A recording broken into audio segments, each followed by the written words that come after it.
Dun, dun, dun, dun, dun, dun, dun, dun, dun. Hey, how you doing? Hey, Iris, check it out. I got a Palm Pilot. It's new. Isn't it fucking awesome? Wait, hold on. Everything is all glitchy. Let me wait for that shit to go away. Then I can see the intro. Hey man, this guy Paul Okafor, he's gonna blow up. He's gonna be somebody. Hey Chris, how you doing? My brother works in this company called Goggle. I don't know how it's gonna be good or not, but you should invest. But Sue, Paul Okafor, he blew up in the 2000s. We should know. We were in high school when all his albums all of a sudden miraculously just blew up all of a sudden for no fucking. Fuck somebody head up right here. Hey, man, fuck somebody head up right here. Harris, I'm about to fuck somebody head up here.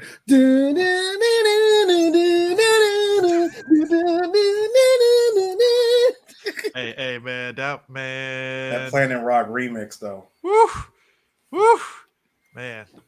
Bunker. Great album. Bunker, great album. Ready, steady, go. Which, funny enough, that song was in fucking Collateral with Tom Cruise. That song was everywhere, bro. That song was motherfuckers up in that club with them fucking John Wick moves. I'm like, up there with a whole bunch of girls way younger than him. Dancing in cages. In the midst of all of it, Sue, you're right. This was 2000. This is 2K edition of Hackers. Yeah, I said it. Using the early form of ecstasy. Hold on. First of all, before we even before we barrel roll into all this, I want to personally welcome back everybody to 3BG. Yes. It's been a minute. You know, we had some life events that took place. We were supposed to do a birthday episode from me. We were going to do one about a famous duck detective, but we'll get to that probably sometime in the future. But we got the consolation prize, which is Swordfish. One of my personal favorite movies. I don't care how bad this movie is. It holds a place in my 2001 heart. Okay. No, it wears his 2000s on its sleeve hard. It does. It's fine. But as your best friend, man, them days is over. I know them days is over. Look, they don't make movies like this. I want people to understand something. I'm glad they don't. I'm not saying that I want them to. I'm just saying. Kids. Hey, children. Everybody that's listening. Have you ever wanted to see the computer nerd version of Fast and Furious? Hey, kids. Do you want to know? Do you want to know how fucking zany and GTA like how the world was before the Twin Towers fell? No, I'm serious. Shit like that. But D, look how 2000s this movie is. Look at what it went up against at the box office. Shrek, Pearl Harbor, Evolution, Moulin Rouge, Mummy Returns, Knight's Tale, Bridget Jones' Diary, like Along Came a Spider. This is so fucking 2000s. It's ridiculous. Also, Chris, this movie is still sitting with a 25% on Rotten Tomatoes. But you know what? D has and I have an even more fun stat. This movie probably didn't make budget. Only for one reason. It did. One reason. The reason why is because it only made 60 million in America. Internationally, it picked up. Yeah. No, hold on, Chris. And this is the worldwide box office before they split it up right the way it is now. Mm-hmm. This is when they were doing rogue shit and they only getting 4% of their fucking budget back. So I guarantee you, they either did it or barely made it. But D, you also forget too. Remember, the advertising was everywhere. No, but here's the thing. Here's the thing. This is something that Matt Damon even said. Up until streaming started up, movies like Swordfish, they were kicking up on the home video market. Yep. This movie kicked up on the home video market easily. That's like the only reason why I had to. Because the home video market saved a lot of movies to where it's like, all right, it might have broke even in the box office, but god damn it, when they got the home video, them fucking DVD sales. Hey, Chris, because think about this. Remember when the year 2000 hit? What was the biggest, highest selling DVD of the year 2000? Matrix. There you go. And that movie came out the year, and the movie came out the year before. And yes, it is responsible for pushing the sales of the PS2. Because look, people can look around us. There's green everywhere. I don't know what it was about that decade where it thought monochrome and sepia was the best thing to do at all times. At all times. I want people to paint a picture. It needs to be a burnt brown outside. Let's just do that shit. The sun is blowing up. I want to paint a picture for you guys, for you folks. It's 2001. This was a movie dropped. Hugh Jackman was coming off of X-Men. That was his big hit. Prior to that, he was a theater person. He did Gaston and Beauty and the Beast. That was his big thing, but he was a Broadway actor. And he got on X-Men, and X-Men blew him up. Halle Berry was in X-Men, and she was Storm. And Halle Berry, I don't know, would you guys say Halle Berry kind of got a second win in the 2000s? I would say second win. She showed the boobs in this movie she did. Wait. She got a second win. And that second win held on for about a good 6 years until a little superhero movie that she did that she now goes along with the shits with that movie. Oh, she went along with that.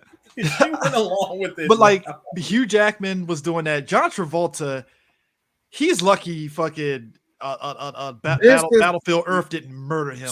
Stop, Chris. I agree with that. Chris, it's time for somebody to tell the truth. This is when John Travolta was getting his ass kicked by every fucking role that came his way. Either he nailed it and the movie made no money, or he undersold the shit and it made no money. let's look at if make it very clear. Mm-hmm. He did nothing wrong to nobody except a lot of us think he's clearly gay and he just won't come out the closet.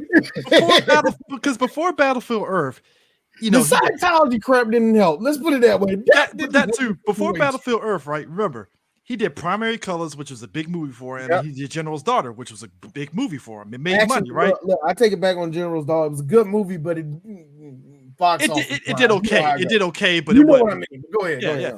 But he did Battlefield Earth, which was the death knell, and then somehow years later, him and Vince Vaughn were in a movie called Domestic Disturbance, and I'm like, so Travolta is slowly trying to get himself back now, and he did Domestic Disturbance, and then boom, he's in Swordfish, and somehow that worked out for him, and then boom, it was weird. Because John Travolta has the weirdest trajectory of all the other actors, because he was literally clinically dead as an actor 6 times.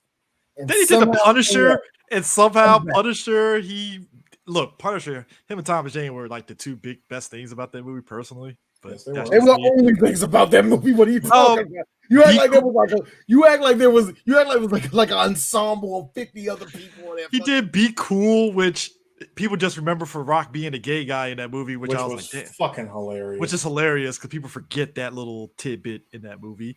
So, look. But Hairspray blew him back up again, and boom. Look, Swordfish. Then you did Basic. Nobody saw it. Ladder 49. Nobody cared. The Punisher. We rave about it. Nobody watched it. Wild Hogs. Everybody makes fun of it. Be Cool is what I like to call a like it was a cultural moment that skinned them. You know what I mean? Like you see all the rest got of MTV cred, but you see what he did. Hold on. What about Paul Okafor? No. I mean, he brought it up and said that he had, he did have a hit with Sex and Money. Mm-hmm. I will back you up on this, sir. Yeah. I mean, we're not discounting that, you know. Not at all. Anyway.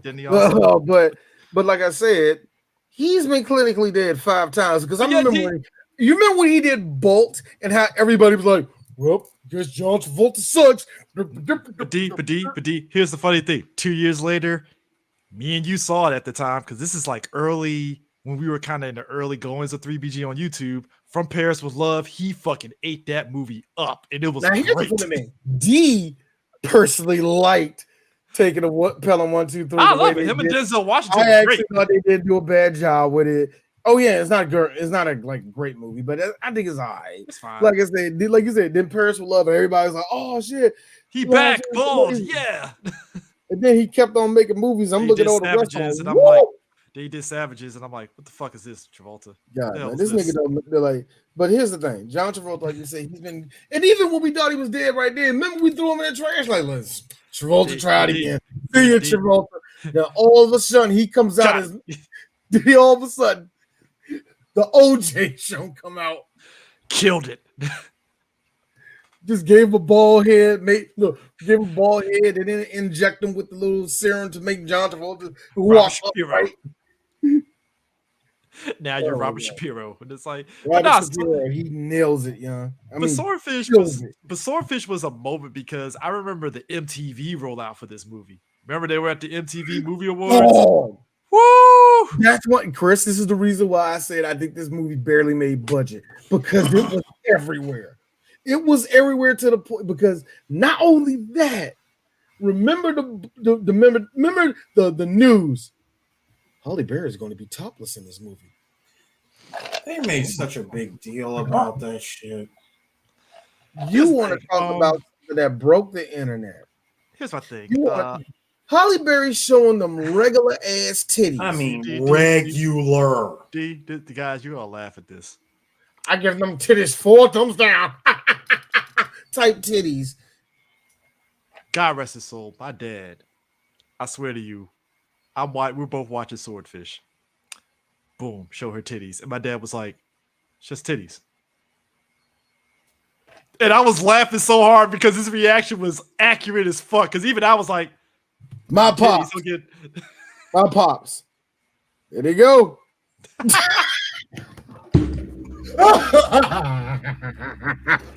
Like, my dad was just like, it was the look of, I've seen better titties, but they're nice. Yes! It's like, they're nice, but I've seen better. There they go. Was like, there it is. Bro, I think that was I do believe that was every black man's equivalent to. Okay. I was kind of like that too. No. I'm dead serious. That was every black man's equivalent of. Oh, there it is. But see, this thing. Now, me as a person, it's like I've seen Players Club. I've seen Pam Grier's titties. Fucking great looking titties, right? So it's like when Halle Berry's titties, I remember everybody at school jerking themselves off in excitement for it. And I'm like, what's the big fucking deal about? I don't want to say anything because I don't want to get beat up. I'm sorry. No. Chris, stop it. First of all, how dare you? Okay. How dare you take a fucking no. How dare you take Halle Berry's the rank on this one? Bulldog titties versus big boss titties of Pam Grier. How do you do that? It's true. How do you sleep at night, sir? I just don't understand how everybody in our school were jerking themselves off in excitement for Halle Berry's titties. I don't get it. I'm backing up Eric on this one. Hey, Chris. Yakuza 3, Yakuza 0. You see why?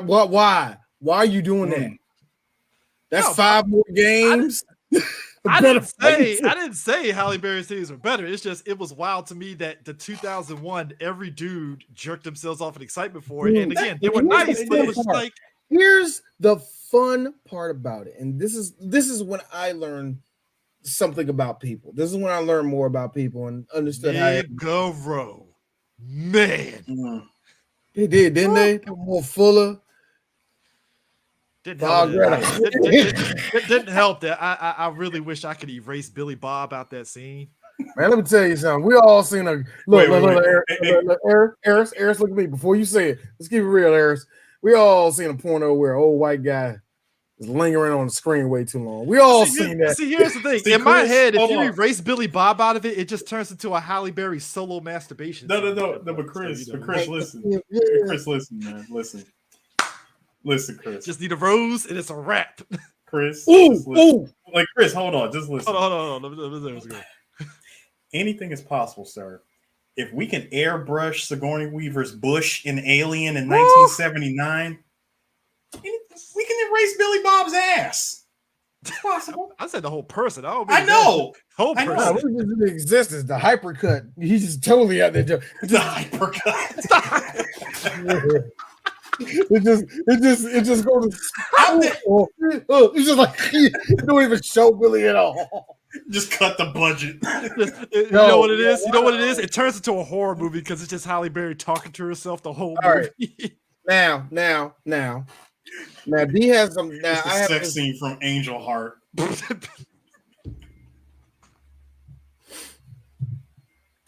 Anyway, now I'm sorry. First off, real quick, Angel Heart is a very confusing movie. Yes, it is. It's a very confusing movie, and I've seen it twice in my lifetime. I don't want to see it a third time. I really don't, because that really kind of ruined me from Lisa Bonet. It really did. It's just the way that D described that sex scene of doing what you were trying to do with Billy Bob. I'm like, nigga, this is what it's going to turn into. Here's fuck around, and here's finding out. Now, this is time for you're on a path, bro. Now, most black people often get in debate about what D is going to say. Now, we're keeping it on the rake of titties because I'm not done with the subject matter yet, but I have to get this off my chest. My sister, along with several other girls that I know, don't care for Halle Berry. And I remember one person in particular saying, her titties match her acting ability, and I have never been right since then. Holly walks the line of, bitch, can you act? She She's okay. She's okay. She's middle of the road. She is middle of the road. She's fine. You are not wrong. You are not wrong. Nah. Don't do that. Don't do that to Misty. Don't do that to Misty. No, but he's not wrong. No, don't do that to Misty. She do cuck videos though. That's her shit. Now, folks, here's another thing about look. That's what, get that money, bitch. Don't let the money make you.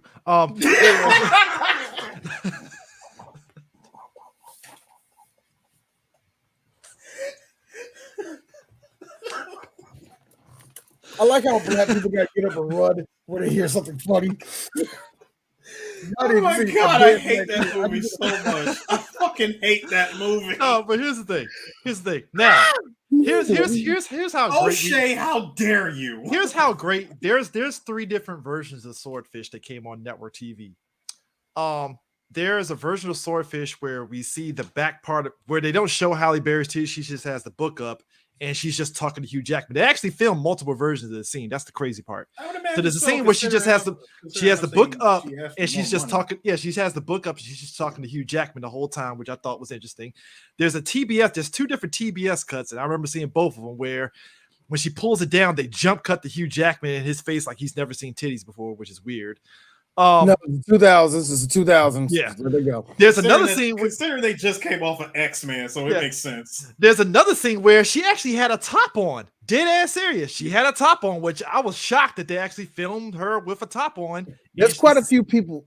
Now, I bet there's quite a few people asking, like, why did Halle Berry do it? You know, the rest of that. I want to do it. You know, yeah, they paid her, but I still want to do it. Y'all got to understand that it was different back then in Hollywood. And she had a lot of pull to be like, you want me topless?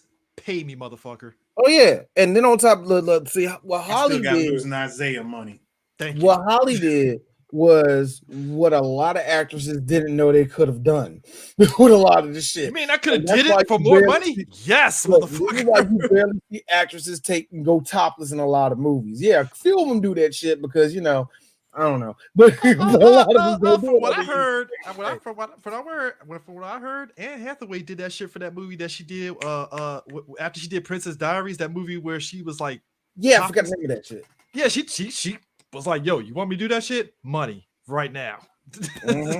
Bring it. Like you want Princess Diaries to go topless? Money right now.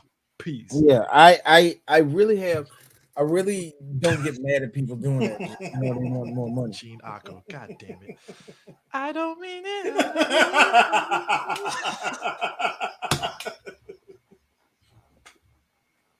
Side chick music. Gotta love it. Oh man. I'm sorry, guys. I'm sorry. But that just hit me. But here's the thing. The general premise of Swordfish is this. God damn. It is the most simplest fucking story ever. John Travolta plays a guy that is part of a black ops government organization that kills terrorists. Which what you gotta understand is this, Chris. Basically, if the dark web was a person. See, the dark web is more than just a just a little thing that hackers get on. No. It's the key. Aristotle told everybody. Look, they're part of an organization that goes after terrorists, and you know what? I gotta be honest with you. I think that's a real life thing. I still think that's true to life. They definitely got some people that be like, all right. Hold on, hey Chris. They go after low level terrorists that don't make the news. Exactly. Wait. They don't make international news. You mean to tell me there's a terrorist group out there trying to take other terrorists and they're funded terrorists by was killed today?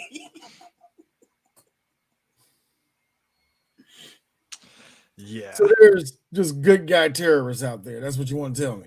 But here's the thing. So a couple of months later, the Twin Towers fell, and a lot of this shit went differently.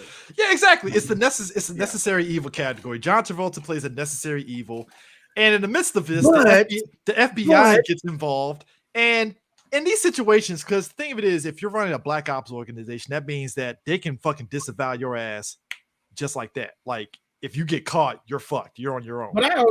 But I like the fact that these are the type of hackers that went from, like we said, hack the planet. Now they're like, fuck the planet. Let's just stop terrorists. Like, what about everybody else? Nah, they all right. But the hackers right now. The hackers right now is Edward Snowden. Goofy nerdy guys. Yeah. Nah. You mean they're like, never mind the planet. You mean NFTs everywhere, guys? Don't put Snowden in that. That's the bros. That's the bros. Like, Chris, never mind. I'm saying this about Snowden. Don't. Really, he's Harold Miner. Don't act like he's actually Jordan. All right? No. It's still kind of sort of fuck Edward Snowden, because I get what he was doing, but you kind of fuck national security up a little bit with what you did. So there's protocols to shit. Yeah, it's protocols and this shit. I get what you're doing, Snowden, but no. I'm not agreeing with him. It's just like, he's sorry as fuck. Why y'all keep mentioning him? Why? It's like this. Look. I get what you're saying, but I don't talk about the 1992 Milwaukee Bucks. Nobody should. So why the fuck are you doing that? It's like everybody puts him out there. It's like, guys, he's done. He's in Russia with a kid, apparently. I'm like, I don't care. Like, why are we talking about it? They shot that nigga in the back of the head as soon as that 60 minutes out, as soon as they found out, America doesn't want you no more. We don't need them. Boom. Look at the flowers. You sounded Italian. Look at the flowers. Hey. See, I should be the new voice of Mario, not Chris Pratt. It's like, hey. Why? I don't know. If I be Mario, I'll be racist and say, ooh, woohoo, hee hee, ha ha, woohoo. Hey, I saw your mama over there. Oh. It's like, this is an not Andrew Dice Clay Mario. That's all. Exactly. That shit. It's $1 million. Bitch, show me that freaking. Let me see that bush. Oh. That bushy mushroom. All these mushrooms look like. Yeah. I'm sorry, this should have had you. You know what? That would have been a bolder move than Chris Pratt. Hey, Andrew Dice Clay is Mario. Oh shit. This man's gonna be, oh man, hey guys, let's do it. Dude. Like, man, nah, man. No, but he needs money, and basically he's trying to use Hugh Jackman's character to hack the bank through a worm that he used in order to get, was it $400 million or some shit like that? No, it was actually $9.5 billion. This was by far probably the most serious attempt of being a live action Lupin movie with none of the wackiness. He was doing C programming, guys, but apparently it wasn't C that he was doing, because the syntax is not fucking C programming. No, even though they were using DS3 lines. This is a thing. No, here's the thing. How is it that in hackers, let's make it very clear, hackers, they didn't know what the fuck they was talking about, right? Yeah. You mean like 90% of hacking movies, D? But but we excuse it because it was sexy. But in this movie, how is it that y'all get shit right and terribly wrong at the same time? I don't understand. It's like Hugh Jackman is out here with that whole fucking scene of him doing the whole hacking stuff, and all that. The little gates. I remember look to this day, my dad. That ain't on Linux. No. This is when I officially said, okay, fuck hacking movies. No, this is the reason why I love hacking movies. It's because of shit like this. I don't even think they're even looking at the correct keyboard, but you just hear and see this happening. Eris, my man was drinking wine and standing up like he was a DJ typing and shit. Bro, drinking wine. Hold on, drinking wine, standing up, and he had a half-eaten sandwich in the corner. No, actually, you know what? Hold up. Before because we're gonna be all over this. Still, I don't give a fuck. Here's my thing. Oh shit, I lost the key. John Travolta is testing him, right? This motherfucker's getting his dick sucked looking like this. Now, here's the thing. I get higher fight. Ladies and gentlemen, Hugh Jackman's cum thing. That is kind of a comfort. Logan. Slap Logan on the front of that shit. Logan. My man, look, if you ask, look. If you ask me to hack something, I get my dick sucked. It's gonna look like this. Wait, what?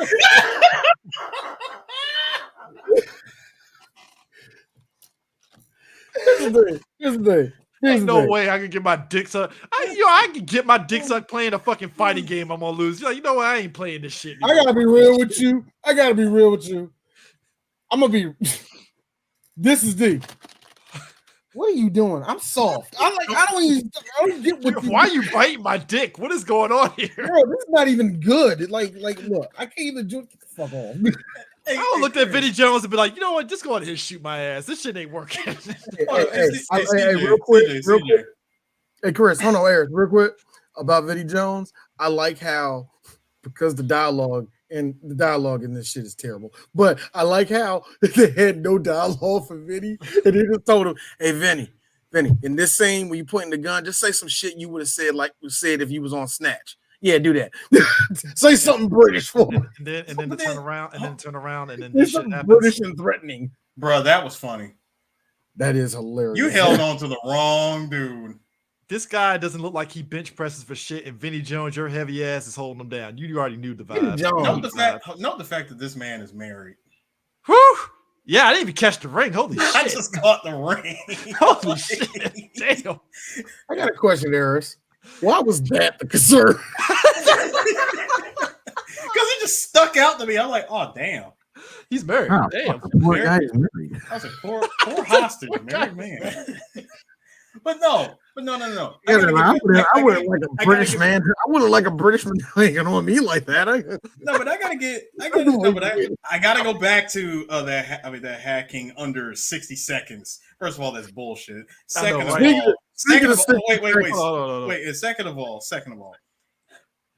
you're getting your dick sucked. You hack into the Department of Defense in under 60 seconds, and then you get this motherfucker saying, "I'm just fucking with you, Stan." Dude, he really did have that face. Travolta. Hold on. We gotta show people what Travolta was working with in this movie. What do you mean? I got a picture. This is Travolta's hairstyle throughout the whole movie. Okay, now listen to me. That soul patch. That's a wig. That is a wig. That's a merkin. That's a 2000s thing. Soul patches were a thing in the 2000s. That is a merkin on his face. That is not his actual hair. No. Only white guys can get away with soul patches. I have never seen a black guy with a soul patch. I hated the soul patch so much, Chris. God, you know a black guy that had a soul patch? I don't know a black guy that had a soul patch. You know what? If you were a black guy that had a soul patch, you weren't getting bitches. You're definitely no. I can't imagine that. Hold on. Can I point out something here? No. Chris. Mm-hmm. If you're black and you have a soul patch, you're Dominican. So like our not Dominican friend from Shaft? Can I point out something real quick, gentlemen, please? Halle Berry's creep smile? No, never mind that. The other part. This goes right back into what I was talking about before we started recording. My man is rocking the whole villain suit. Now let me tell you something about that suit. You see the ripples in that motherfucker. You see the line work in that shit. Oh my god, the pinstripes. That like he spent like $1,000 for that suit, over $1,000. Like I said, no, Chris. Like I told you, this is your suit. If you really ever decide to get to become a scammer villain, I'm gonna turn into a dude. That's Tyler Perry villain suit right there as a black man. It's right all there, black with a red tie. I'm the devil, like that. That's Tyler Perry signifying you're the devil. Airs. Not a good gum to teeth ratio. And you're right. First of all, that was just what is with the Joker smile? This is just a bad frame shot. Also, guys, somebody brought it up. Darius just brought it up. Got another Joel Silver produced. No, I was just about to mention that, Chris. I was going to say, hey guys, you want to know why I feel? Or you want to know why this movie feels like it goes from one direction to another direction with the dip the black filter? Because I do believe in between those filter dips, there was a whole lot of coke being snorted. Yeah. Hey guys, what time is it? It's Joel Silver time. I do believe that when one scene was done. Okay. I got it. All right, Johnny. You gotta wear a soap patch. You gotta wear a soap patch, Johnny. I do believe that when one scene was done, the scene does the dip the black drop, dip the black transition, right there, quick bump, just a quick bump. It really was. Because think about it, this movie had a lot of those dip the black transitions, and I just made a coke snorting game. Every time that happens, you just quick bump. Oh yeah. Also, also, this is the senator and his handler that handles John Travolta. Clearly very 2000s inspired with the slick back hair and shades. Very, very senator-esque. A man is a senator, but he's a senator with an agenda. Hey, the FBI's on your ass. We're gonna have to shut it down. And here comes Gabriel. Hey, you're not America. All right. You're not gonna shut this down. Nigga, did you just say you're not American? He basically told the senator that. He was like, hey, you're not American if you shut this down. We're trying to get the terrorists. He was like, when has there ever been a part of this entire operation that I am not fully aware of? This is pre-9/11. Hold on. This is pre-9/11. This is so pre-9/11. Now, you got your picture. You got your picture taken, son. You want to know where I got these pictures from? Some FBI. The FBI. They thought I would be interested in this. We're gonna pull out and find alternate means of finance. Yo, Travolta, Gabriel did not take no for an answer. He hung up on a senator. He's like, yeah, fuck this shit. Click. And I'm like, as soon as the senator hung up, I love how his boy, the one that we just saw a minute ago, gives him a very thought-provoking monologue. Son, first of all, whenever you start off a sentence with son, you know shit's about to go down. Son, say you have this 200-pound Rottweiler. Now, he's loyal to you. It's his job to protect you. If he ever bites you, you got to put him down. I mean, you never know who he's going to bite next. We got a team out there in on that side of the West Coast, don't we? Fort MacArthur, right? Yeah, well, I'm going to need you to arrange a little visit for our friend. Yes, sir. I completely understand. This dude put out a hit squad on John Travolta. I'm like, why would you do that? You should. I always like standard senator that has the power of a fucking United States president somehow. Yes. I thought for back in the day, I actually thought he was the president until like I thought he was like the vice president or something. First like of all, this nigga is senator. No, this nigga gonna get voted in every 2 years. And let me find out. First of all, this would never be a president because a president would an acting president would not have his not even his vacation time, but his off the clock hours hanging out in Bend, Oregon, fucking fly fishing with no security. No security, no nothing, no Secret Service, nothing. Yeah, he wouldn't do that. He'll just go to Mar-a-Lago. He wouldn't do none of that. And before you wait, D, he'll go there and have top service. Some niggas no, D, he'll go there with top. He'll go there with he'll go down there and have top secret discussions openly about shit. Yep. Hell, I got a question. How the hell you gonna have a timeshare and you a fucking president? I just don't understand that shit. But also, here's the thing too. Hold up. I gotta put this out here, guys. Like Harrison, you said if it feels like it's going left to right, and all the rest of that shit. I have a better reason behind that. This was written by Skip Woods, and this is a picture of Skip Woods during the time of writing this movie. There you go. Yeah. No, that quick blip was he all looks you like needed. Earth 52 version of fucking what's his face. I'm gonna give him this. He doesn't look like that now, but that's how he looked like in the 2000s. So you're telling me that this movie was written by a time skip, some reason hair dyed Edward Furlong? No, this is Earth 32 Mickey Rourke. All right. Oh, even better. Thank you. No, guys, why are you doing that? That is clearly Christian Slater's brother, Timothy. Timothy Slayer. This dude written Swordfish, Live Free or Die Hard, Hitman, X-Men Origins, The A-Team, A Good Day to Die Hard, Sabotage, and Hitman Agent 47. You should just stop right at X-Men Origins. You should just stop at X-Men. No. Seriously, I feel that touches gravel and goes just this mid. D had a good point about him though. I feel after A-Team, he went off reservation writing and had nobody backing him because at least don't even give him A-Team. A-Team he had, but I feel A-Team he had other writers on that movie that kept it competent. Chris, you liked it. That's why. But think about it like this: Live Free or Die Hard. Even though it wasn't Die Hard like we want, at least it was competent. A Good Day to Die Hard. Holy shit! I will give you that. A Good Day to Die Hard was terrible. Yikes! Okay, Chris, you made a good argument. I will give you that. Yes. But you can clearly see, like, God, this is extremely mid. You better believe it. Good Day to Die Hard is like you went from like okay to what the fuck is this shit? And then Sabotage, which everybody I remember hyped up because it was Arnold Schwarzenegger when he was getting back into his action bag, and it was just like, the fuck, what is this?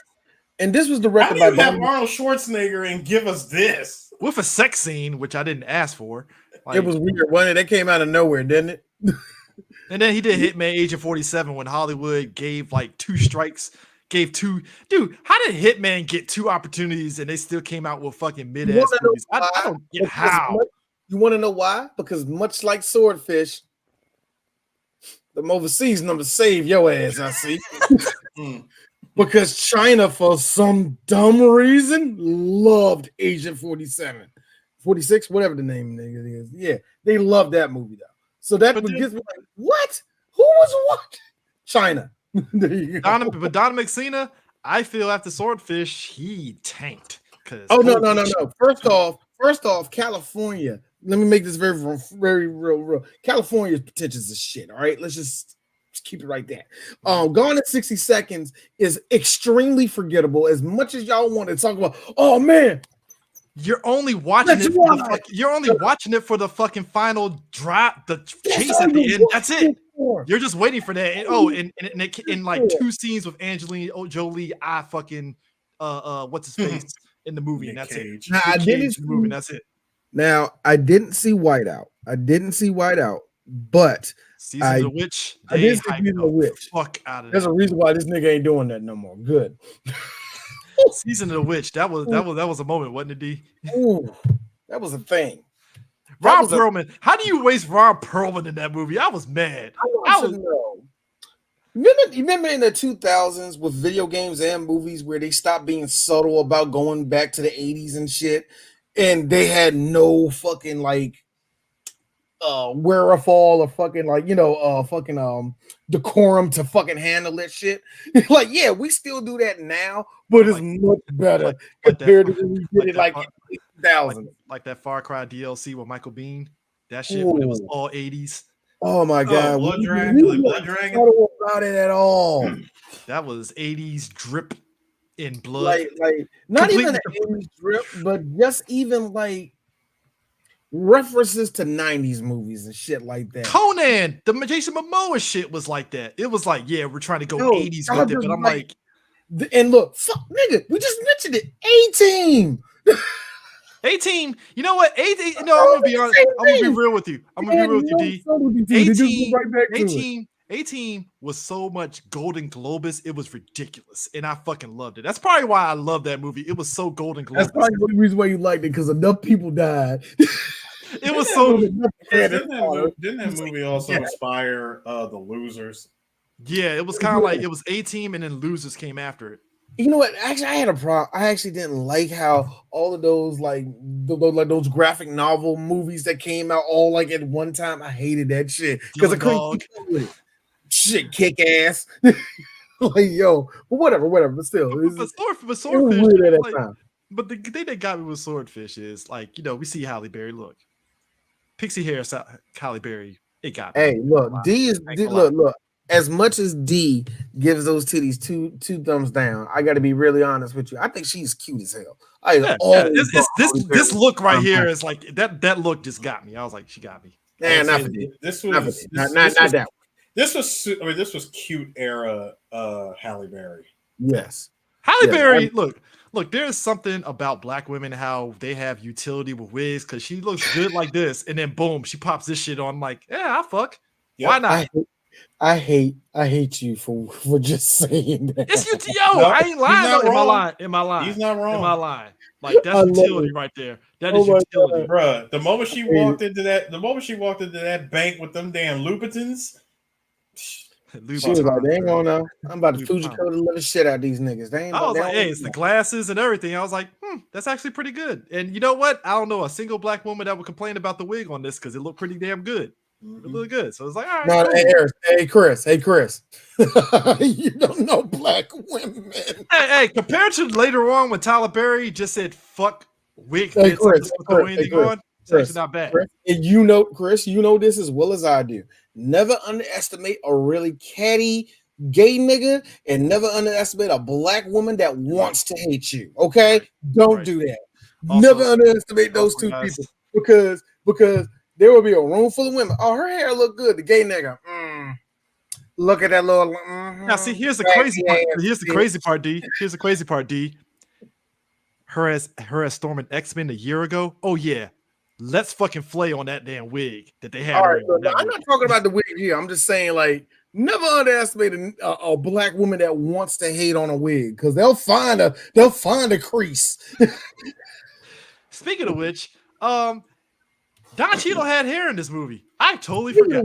Speaking of which, I like the fact that Don Cheadle by far is the best actor in this movie. That's the funniest thing about Don Cheadle comes 100% in these movies, and he was great in this movie. And this was prime Don Cheadle. I ain't doing TV no more. I'm actually doing movies. They taking me seriously, and he always went like you said, 1,000%. I think that's the main reason why he became War Machine. To be honest with you, dog. Well, he was the first choice before. I know he was the first choice, but that's the reason why he was the first choice, nigga. Like, here's the thing, too. This scene was pitch perfect because as a black man, I'd be pissed off at you. You had my ass running. Yeah, I want to talk about this scene. Oh my God, Harris, hold on. God, go ahead, D. No, I'm just saying. I'm supporting you. Okay. No, I want to talk about this scene. First of all, Hugh Jackman does typical ex-con shit, freaks out, elbows a dude in the nose, leaps out of the car, fucking movie, like action. White man runs. Hold on, not white man runs. Hold on. Fucking baseball slide over the hood of the car, then proceeds to white man run his way towards the edge of a cliff. Now, this cliffside has California cliffs, by the way. California cliffside, which, by the way, picked up its cues from Black Sheep, because he goes down and literally within like the first 2 seconds, he had an oh shit moment, because this man is sliding to the point where he can't control the speed of his slide anymore. Don Cheadle decides, fucking, I'm gonna go after him because I got questions. And little did he know, oh shit, we really on the side of this cliff. What did you expect? You guys are out there in the middle of California side of California, right?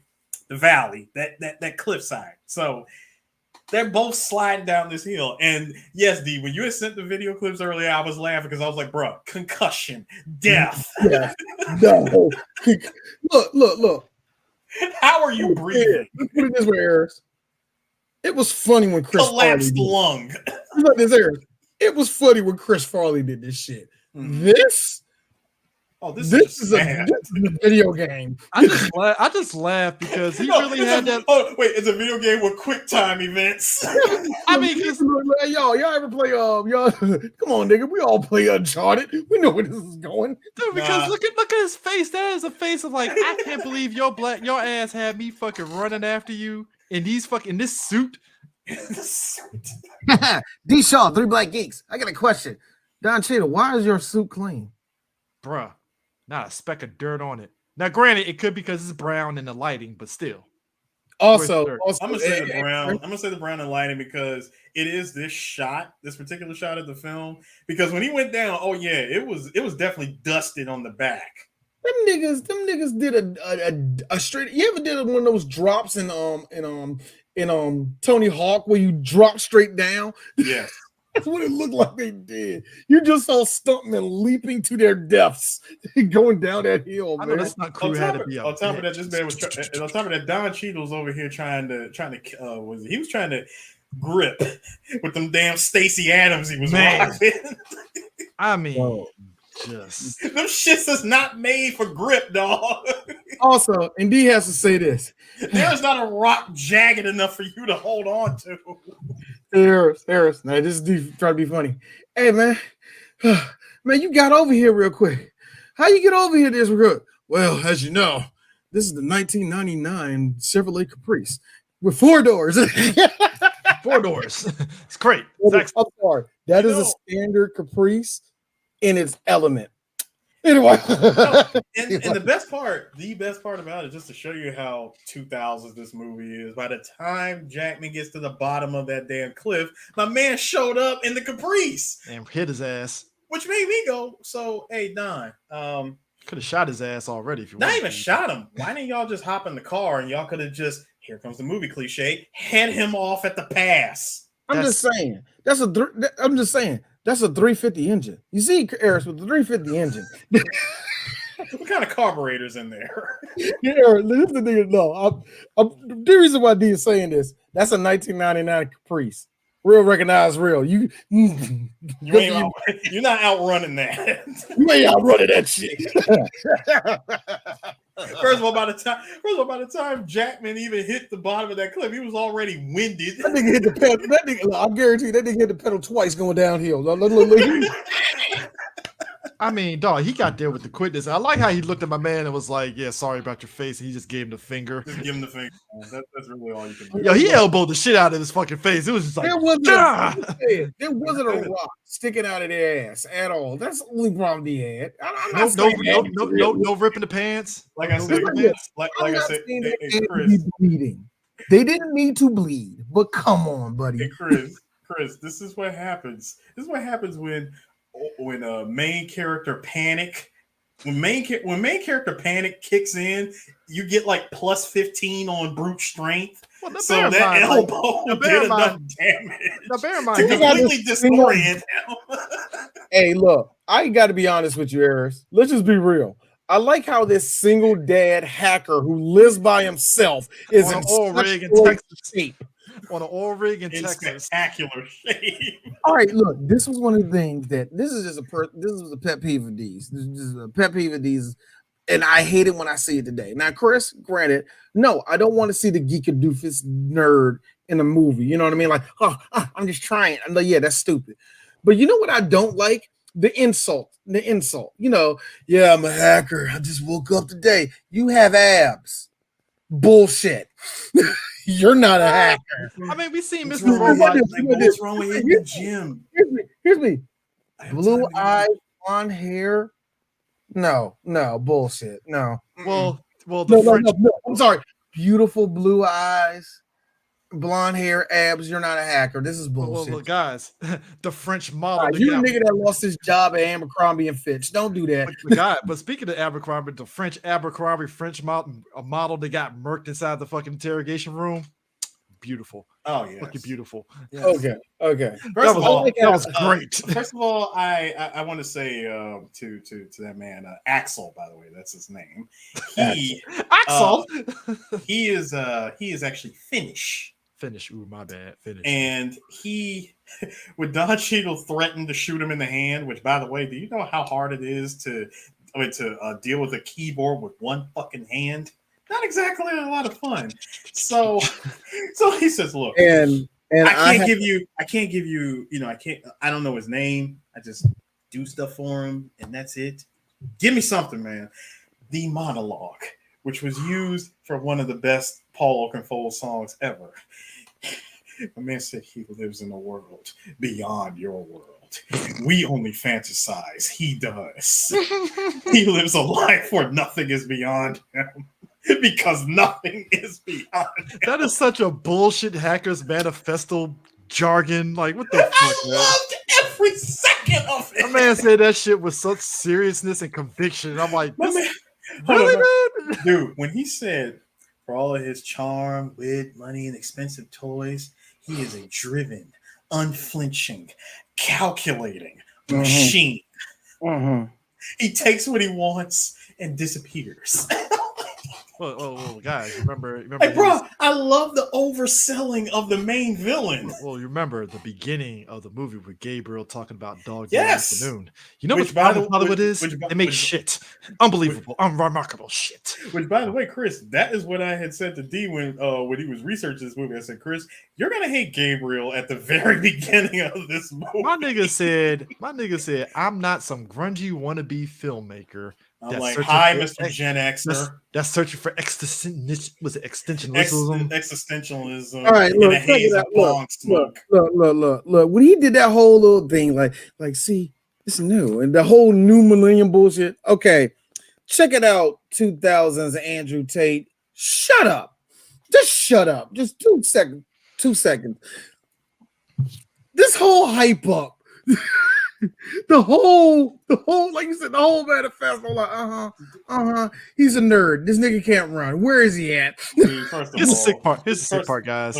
First, I'm sorry, go ahead, Chris. Gabriel Shear would thrive in Twitter world. He would get people. Yes, he would. He would scam the shit out of motherfuckers easily.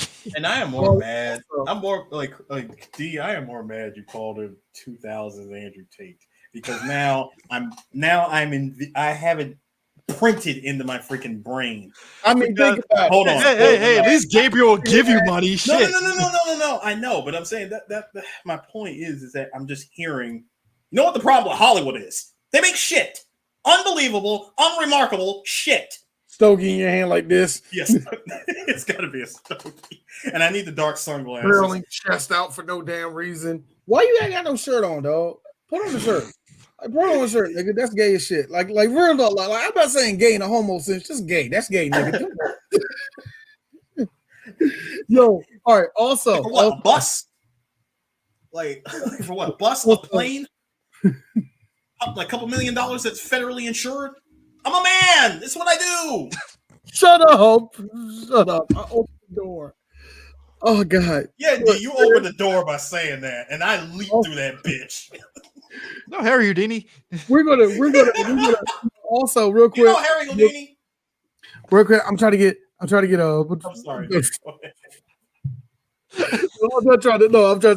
trying to get some. What are y'all laid off of this? That was Randolph Martin who got killed. That's his name, y'all. Yeah, for you girls. Ew! I don't know why. Randolph Martin. I don't know. I don't know how he's finished daddy for y'all. I don't get this. I don't know. Also, yes, he did describe the Terminator with that monologue. He is a driven, unflinching, calculating machine. Well, Eris, that man was in Ferrari, though. So he was.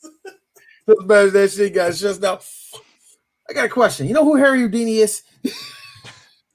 When he sat there and said that, I was like, oh, so this is where the movie's going to start telling us what's going to happen at the end, that's basically what happens, because at one point, year 2000.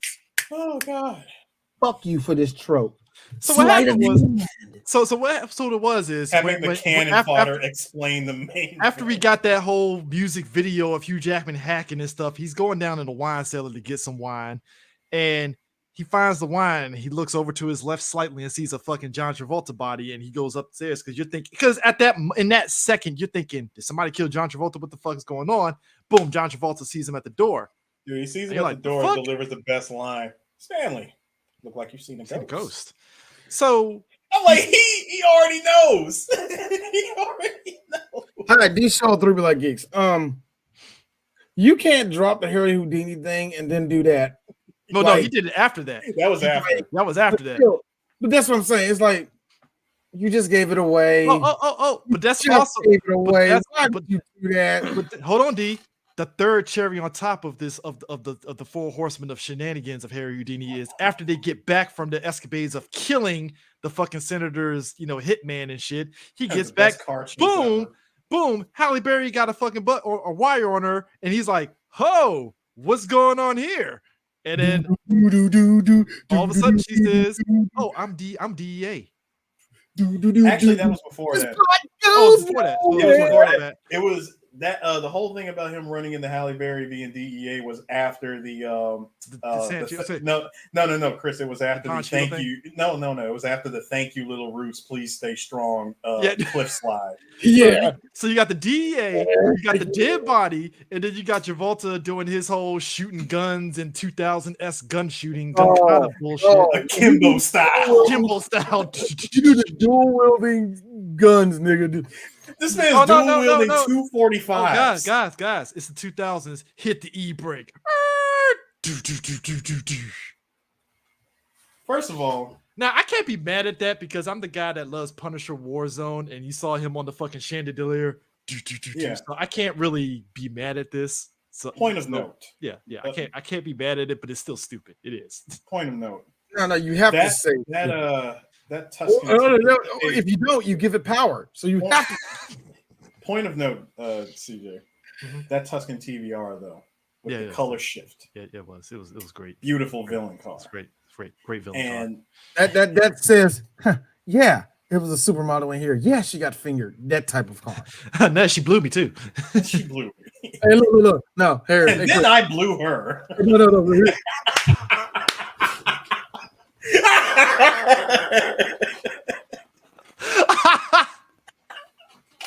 Because that's some villain shit, and you know it. As a guy. Okay. As a guy. No. Because that could mean two. That can only mean. It can only mean two things. No, Chris, that's a double joke. Because imagine Travolta saying that. I mean, I didn't blow her. I mean, come on, that means I'm gay and I died. You know what? I actually sucked the last hacker's dick. That's how he got it. John Travolta has been running away from gayness for a minute. Him and Tom Cruise, nigga. Nah. Tom Cruise. No, I think Tom is like extremely bi. Sir, that is RDJ that's bi, because we keep talking about him and fucking what's his face in that movie where it's like, hey, you got my $7,000? Hey, look, you said RDJ. You said you was talking. Less than zero. He sucked off. I gotta be honest with you. He's sucking Spader's dick in that movie. I gotta be honest with you. Robert Downey Jr. is probably fiercely homophobic, and we don't know. Oh, he got homophobic on the Age of Ultron. Said Spader gets there. Oh shit! No, here comes this homo. It is homo. Spader's like, what are you talking about? It's Spader because I know Spader, who was like fiercely homophobic. Could you give me a bi scene just for Robert, just so he can see? He's like, why did you come here? I didn't come here. I was hired, just like you. I just wanted to point out that number one, that car is awesome. Number two, that whole car chase was awesome. Number three, one does not learn to drive a sophisticated European manual sports car in less than 10 seconds. Eris. The whole time you see the car going, it's like this. So it's a lot of downshifting. Still first, a whole lot of downshift. It's a lot of downshifting there. Were you in second gear the whole time, and then it went up to third, and then downshift the second? What happened there? Like, look. I was hoping so bad that I forgot that something funny happened right there, but it didn't. It just kept going. I was like, it would have been great if he turned the corner. You heard, hey! He's like, turn it over. I'm trying. And you get a clutch and drag.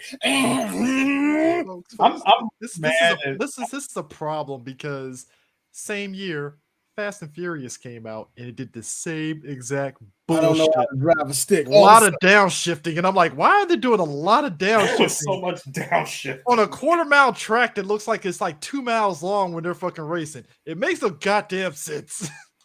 Well, Chris, look. That's when you have some dude because you're not a real street racer, man. You don't understand, man. And I would have been like, shut up. And I would have said, first of all, I would have said, shut up. They were all driving automatics in that damn movie to begin with. At least in Swordfish, that's very clear. Now, Swordfish, I kind of understand in that scene because they were driving in the alleyway, so it's like I can kind of excuse the downshifting, but still, it's kind of like what got me was this: not a single missed shift during that car chase. And this is the problem. This is stress. This is the problem that I wanted to kind of stress in a situation like this. What we all witnessed was a pure example of bad writing. You don't mention, I don't know how to drive stick, and then proceed to drive stick better than fucking Mario Andretti. You're not allowed to do that. So that's bad writing. Okay. You know what this there we go. Listen up. You know what this movie also did? Wow. Fake news. Gabriel sits there and says Thomas Jefferson shot a man for treason. Thomas Jefferson did not do that shit. On the White House lawn for treason. I'm like, Thomas Jefferson never did that shit. Hey guys. Here's the thing. Here's the thing that makes it fun for me. Seeing this movie that came out in 2001. Here's me. You know what didn't exist in 2001? Google. I'm about to fuck your ass up. Raw. First of all, no, that was even real. I love it. This was during that years. This is still during the Wild Wild West time. You just make up shit. First of all, dude, you can. I mean, even though you said Google didn't exist, listen, there were several things that existed. No. There were several things that existed. About to fuck your life.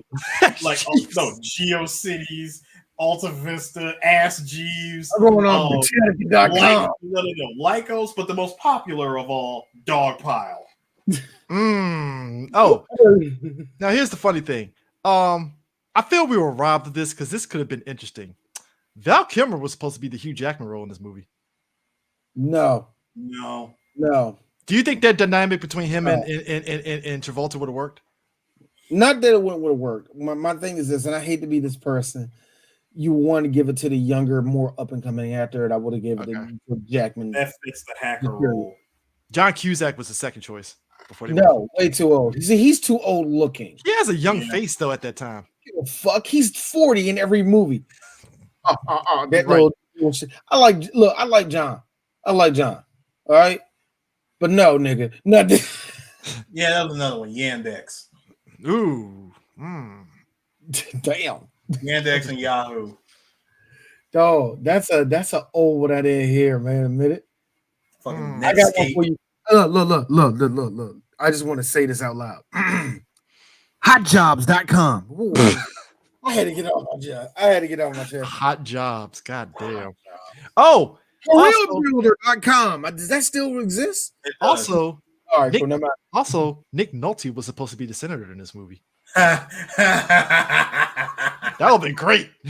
We got robbed. I got robbed. See, John Travolta shoot. This is hold on, because Ang Lee's Hulk came out a couple years after this, right? Yeah, a couple years. Oh, we were robbed because Nick Nolte was kind of sort of still not quite off reservation at this point. But I think he was at this point. It wasn't because remember he had a real bad drinking problem around this time, man. So I don't really remember. Because we got on Incredible Hulk, he cleaned himself up a bit. Yeah. I remember that was the big deal. So yeah, he probably was off his bender at this point. So yeah, you're probably right on that one. Weird because you know what? him, Dennis Hopper, quite a few of them had a little thing on and off. They were so on and off. It's like, oh, Nick Nolte's on a drunken bender, and then 2 months later he's in a movie. It was like a lot of those actors was on the playing roster. a drunk. Yep. Playing a drunk. God damn it. That is kind of weird. He gets on the Incredible Hulk. He's playing. Look, real quick. I don't know if we're ever gonna do that movie. I'm mad I had this revelation after seeing the movie, like probably the 4th time on TV. Son of a bitch, he was Absorbing Man the whole fucking time? Really? Oh, Nick Nolte, he was Absorbing Man the whole time. I was like, are you fucking... How Are did I you not sure? see this? Dead ass. Yeah. Because you remember he bit into the cord and he turned on electricity and he hit the fucking floor and he absorbed the floor, the mechanics of the floor and shit. And he started... that he was Absorbing Man. Dead ass. I was so mad. I was like, how did I not pick up on this? I'm mad. Because Chris, I hate to be this person. Nobody likes the Marvel version of Metamorph. You're right. I hate to be that. I hate to be that person. Points were made here. It's like this. Movies, y'all. The characters is a different whole other story when it comes to Marvel and DC. It's the movies that they're getting watched. But Eris, I have to look to you here because if Eris was a villain, I feel Eris would do some diabolical shit like this. It's not enough. Hold on. Let the man. It's not enough that you put him with C4. That's some villain ass shit right there. Mm-hmm. You wrapped them in ball bearings. That's some shit Eris would do. Like, wrap them in ball bearings so they blow up. It's not just the fact that it's 20 pounds of C4. He said 20 pounds of C4, and then he specified the weight of the ball bearings just to emphasize how fucked up that shit's gonna be. I'm like, the man said that you are looking at the world's biggest walking claymore. With an electronic shot collar, meaning that if they go too far off the reservation, they're getting the last shock of their life. Okay? Eris would do some shit like that. Like, here's this. If a movie would have I'm sorry, D. As I pull out my Nokia, now that I've given you those instructions, don't fuck with me. You gotta have the slim Nokia holding the phone type of stance, the way they used to have it right there, where it's just like small. And yeah, it's anyway, but what's the other type of Nokia where it's just this much phone showing? Now here's the funny thing: you have this movie. The movie start off like that. Now here's the funny thing: I'll give the movie that it punches you right in the mouth with that. And but I was thinking to myself, hey D, this movie is wagging too much of his dick already. I know, just like they don't care. We about to see this.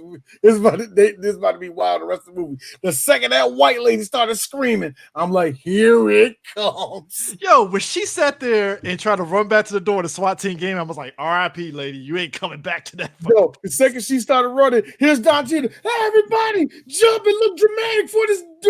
Everybody jump and look dramatic for the boom. D, this is how I know he's the only black person in that white ass office. His white superior did not listen to his black ass when he told him. When John Cheadle was telling him, "Hey, you might want to, you might want to listen to him." And the white dude's like, "Fuck you." This 2000, nigga. This 2000. We in LA. Negroes still don't got freedom. He really don't. He looked at him straight in his face and was like, "We don't fucking negotiate with terrorists." I'm like, "You dumb motherfucker." No, you know what he did. You know what's bad when your superiors go, "Who taught you how to read, nigger?" Hey, Chris, hold on. This is this is fucked up. It's fucked up for me to say, but really think about it. What is it? Freaking Joy, his superior, was like, he really did give Don Cheadle that look that said, "You negotiate with terrorists?" Thank you. It's like, really? You negotiate with savages? No. No, it's just the look that he gave him when he said, "I'm dealing with this." I'm like, where were guys like you after 9/11? My man said, "I have the man on the phone." And he was like, "Who told you to talk to him?" I'm like, wow. You're mad that he's talking to the guy to keep people alive? Wow. How are you not fired after this? He's like, "That was you? That was not me. That was you. You did this." Because that scene where that lady was like, no, and the 2000 special effects of the explosions and shit, the slow motion. Which, if you couldn't tell, this is how much of a Joel Silver movie this really is. The Matrix roll of cameras going around. Which, by the way, the rotoscope. That was cool. That was something. Yeah, that was cool. Yeah. You know, it was something that was perfect for that time. That time from 99 to what, 2003? That little 4-year period. I believe that's when it was appropriate. Oh, yeah. To do it now would be to make fun of it. Yeah, I mean, it definitely would. I mean, because you have to think about, like, because when I really think about this movie from beginning to end, there wasn't necessarily really a bad guy per se in this film. If you really, even like Travolta's character, he wasn't he was a bad guy. He was a bad guy, but he's definitely the protagonist, though. He's a protagonist, but like it wasn't typical. Like he was only going to kill Hugh Jackman if Hugh Jackman did some fuck shit to him. Otherwise, it's like, well, you did your job. Here's he was still the adversary in the whole movie, Chris. Yeah, I get. I mean, he did. He was the adversary the whole movie. He did take his daughter hostage. True. Okay, you're right. Speaking of which, I love that whole plot. He's a divorced dad. His wife's such a piece of shit. He just want to spend time with his kid. And I'm sitting there, hey, Skip, you divorced, ain't you, nigga? Also, like, you can always tell when the screenwriter's divorced. Kind of fucked up. He's a good father. Hey, he may got other things in front of him, but he's a good guy. And usually, there's only two outcomes for the ex-wife. I used to love you so much. Or this one, she dies. Fucked up the fact that Travolta literally killed his wife just so he could have his kids sole custody. I was like, damn. You know what? I hate to be that person. He did take a lot of the paperwork out of the equation. Hey, Harris, look at me. Hate to be that person, but do y'all miss her? I mean, sounds like she was making very, very mediocre porn. So, guys, we're not looking at the bigger picture here. He took a competition of brazzers off the table. He did. Okay. Took him off the table. Bang Bros is free to keep going. Wait, Chris. He took a potential buyer of brazzers. Yes, he did. Bang Bros is still free. It's still great. You could have combined you could have combined all of them together with the powers of Captain Planet, and you would have taken out the hub. It's not enough that the two computer guys for the FBI were really saying that his porno was pretty sleazy any fucking ways, which I thought was hilarious. Because I'm mad that the nigga had a tape on him. He did. He had a tape on it. Like, you want to see? Like, nigga, dude, I like how Don Cheadle looked at him like, "Are you done? Like, what the fuck?" Like, am I really having this conversation at work right now? I mean, guys, like this 2001 ass conversation. You know damn well you could not have a conversation like this in the freaking beds at a workplace. Random. I don't remember this. Maybe you guys can remember this. Was there porn tube sites in the 2000s? No. 2001. Not until the late 2000s. Not until the late 2000s. Okay. I don't know. In my back of my head, I thought there was, but okay. Bro, the beginning of internet porn was like the Book of Eli. So you just wandered aimlessly and you just looked up. All Bang Bros and Brazzers. Brazzers didn't come till later, but all Bang Bros did was make low-level porn, high-level porn. That's all they really did. Also, Chris. Milf Hunter. It didn't. No, Chris. No, Captain Stabbing. No, real talk. Shit didn't become concentrated until Napster and Kazaa came out. So we're talking mid-2000s. It just. Yeah. And then because like right then you could just type in 3 little letters and you got a vast ocean of video clips. And I thought it was very, very fucking hilarious how all of that got transferred over to the tube sites. Yeah, insane. And I remember some of the clips that are like 20 years old survived and made their way. Do you remember when the porn industry panicked because of that? It was like, we're not going to do more money. Bro, they panicked even more money. Yeah. Well, it's the CM Punk argument. Y'all were millionaires, but you should have been billionaires in 2001. y'all came out with if y'all had the tubes, but let's be honest with you, technology wasn't there yet. You know what I mean? This is real talk. Technology wasn't there, so you can't really get too mad at they shit. But still, you gotta remember, porn was still arcade. Nigga, in the mid 2000s, niggas was still going on Adam and Eve and shit. Yeah, like also, gentlemen, you gotta remember this is 2001. We just started getting commercial cable modems. Yeah. Which makes that whole computer setup that he had when they were talking about bits and all that shit. I was laughing.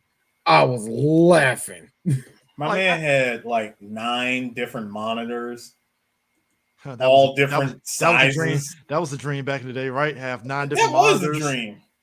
I had 5, all 2 monitors. It's like monitor, like just monitors everywhere, and I'm like, this is movie shit. Because today you just get a big ass 30 or 40 inch ultra wide and call it a day. Hell, get 2 or 3 of them together and call it a day. And even back in the day, Eris, 3 computers lined together. That's about it. It's not this little stacking, the whole little grid, 5 keyboards. No, usually it's 1 to 2 keyboards, 1 to 3 monitors. That's about it. And then you had the main screen, which was showing you PS2 graphics. Also, Eris, you can't forget, and this is the reason why D hated this movie, the authentic triple big gulp in the background. Yeah, I'm about to get into FBI.com today. Let me see if I can get something. This man, no. So Stan lets Gabriel know that back in college, he made a worm cluster. Pretty much the same worm cluster that took out Arsenal Gear and Metal Gear Solid 2. He had this perfect thing right here. Yeah, this thing. Now who said they made this worm cluster? He did. Who? Stanley. That's what landed him in Leavenworth in the first place. Yeah. All right. I didn't say Gabriel for whatever reason. I said that he explained it to Gabriel. He was explaining to Gabriel about a little worm cluster that he made back in college, and he put it up on like what I like to call the earliest version of Dropbox. He just left it there. He left it there, hiding in plain sight, where no one would ever look. And it was on like an old ass drive. He just happened to access it, found it, and updated it for this 512-bit encryption. I mean, and whole lot of internet computer jargon later, he cracked it. Oh yeah, and also the reason why he went to Leavenworth. Yeah. I mean, the reason why he went to Leavenworth was because apparently the government was doing some Patriot Act shit, and he couldn't stand for it, so that's why he hacked the FBI. Oh yeah. He said, listen, you guys were monitoring people's emails. And they were basically They were basically taking their data, just like what Facebook and Google does today. He says, I was doing what the judges were too cowardly to do, and then he said, and guess what? That program is back online. It's called Google, guys. It's called Facebook. They did the whole thing about no, there's people with information on it. Here's me. Really? When has a hacker ever been concerned about shit like that? Dude, let me tell you something. The fact that Anonymous is such pussies that they couldn't even fucking hack into people's fucking student loan fucking data bank and wipe that shit clean tells you the fact that hackers don't give 2 fucks about the average person. Hackers are the Blizzard Squad. No, all those hackers do is hack all day, get money from old people, and listen to Fresh and Fit. So I don't know they don't give a fuck about your student loans. You should be wiping the student. Talk about you. They should be wiping the student. They should be wiping the student loan debt clean. I'm like, look, that's a malnourished 35-year-old with a Ferrari he can't drive. Okay, he doesn't care about you. It's a malnourished, sour punches and shit. Don't even eat any food. Hey Chris, the same hackers that spend more time updating their bots to bypass every one of Nike's captcha so they can get the new Jordan 12s. That they will never. I don't know why y'all sitting there. You know what that dude doing? You know what those dudes doing? They're sitting in Planet Fitness right now. with a laptop. To step foot in Planet Fitness. That's a lot of work for those guys. You know, that's work. It's a lot of work. Nigga, that's a journey. It's a journey. Man. You ain't lying, man. You're not lying, man. Dude, a pilgrimage, if you will. Dude, this whole finale of this movie was ridiculous because they're driving the bus and then boom, the fucking helicopter picks it up in the air. And I'm like, well, this is clearly going to go very well. Ah, shit, it hits a building. Ah, shit, it goes down. I was like this. I hope this thing doesn't hit a building that's going to literally look like something. I hope we don't get typical scene where a guy is making copies on the machine and turns over and says, oh, shit, bus. Do you want to know? Do you want to know what D said? You know what I saw? Look, meanwhile, when that was shown in Saudi Arabia, Bin Laden called niggas up. I got an idea. Fuck. We got we got 3 months to get this shit right. 3 months. All right, let's do. You know who else? Hold on. You know who else? So look, we couldn't find the bus. So what we gonna do? Fire doesn't melt steel beams, all right? Fire doesn't melt steel beams. Gasoline does not melt steel beams, all right? Hey, what about jet fuel though? See, I like you. What she's thinking, y'all. You know, she's actually using critical thinking. You know who else saw this? Hey, CJ, you know who else saw this? So I got an idea, guys. What's going to happen is, instead of a bus, it's just going to be the chopper. The chopper is going to get caught in between a giant spider web. Think about it, guys. No. And think about it right there, and right beside him. That sounds glorious to me. Let's do it. Let's put somebody on. Because if I'm not mistaken, Super Bowl 2 months ago, earlier prior to this Super movie Bowl 2 months ago. Yeah. That movie was supposed to come out in 2001, not May of 2002. It came out the following year. One more Bin Laden joke. Yeah, man. Mm-hmm. Hey, what's up, Dick? Nah, nigga, check this shit out. This is what we're gonna do. All right. Now check this shit out. No, man. It's fine. No, I don't care. Hi, George. What's up, man? Hey, yeah. Why you put that nigga on there? All right, man. So Hey, Dick, what's going on? Ah, shit, he got a fucking heart attack. The best scene, me and Chris, by the way, gave Vice, and we still do. We love Vice. But look, Vice was our movie of the year. We loved it. No, thanks to you two. I love that movie too. The part that me and Chris lost it. Yeah, all right, fine. Call the hospital. I'm having a heart attack. It was so out the blue because here's the thing. If you know people that have heart attacks, that's exactly how, because most movies and TV shows have always made heart attacks be this thing like, oh, Elizabeth, I'm coming for you. No, heart attacks will really be some subtle like, I think I have a heart attack. Mm-hmm. Call the ambulance. Well, I mean, just chilling. I'm having a heart attack. Yeah. I